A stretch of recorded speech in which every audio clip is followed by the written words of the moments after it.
ગાંધીનગર જિલ્લાના દહેગામ તાલુકાના બહિયલ ગામમાં શારદીય નવરાત્રીના ત્રીજા દિવસે મોડી રાત્રે બે સમુદાય વચ્ચે કોમી હિંસા ભડકી ઉઠી।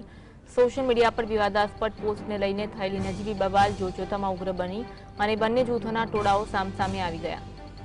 ગામમાં ચાલી રહેલા ગરબા દરમિયાન તોફાની તત્વોએ પથ્થરમારો કર્યો, જેના કારણે ખેલૈયાઓમાં ભાગદોડ મચી।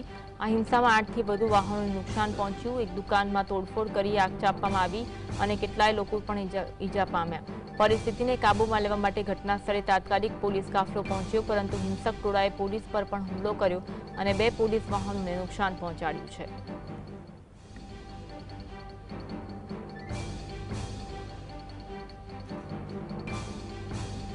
रात को कुछ सोशल मीडिया के इश्यू की वजह से ये जो कुछ लड़के थे उन्होंने राइटिंग जैसा किया है और तकरीबन 60 लोगों को हमने राउंड अप किया है और बाकी का कार्रवाई भी अभी चालू है और पुलिस का पूरे गांव में पेट्रोलिंग चालू है।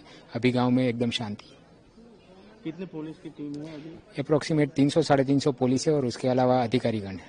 कितने कोई इंजर्ड हुए हैं? कितने लोग? हाँ, ऑलमोस्ट 5-7 पुलिस वाले को भी लगा है और उसका जो FIR लिखना है कि कार्रवाई है वो भी चालू है।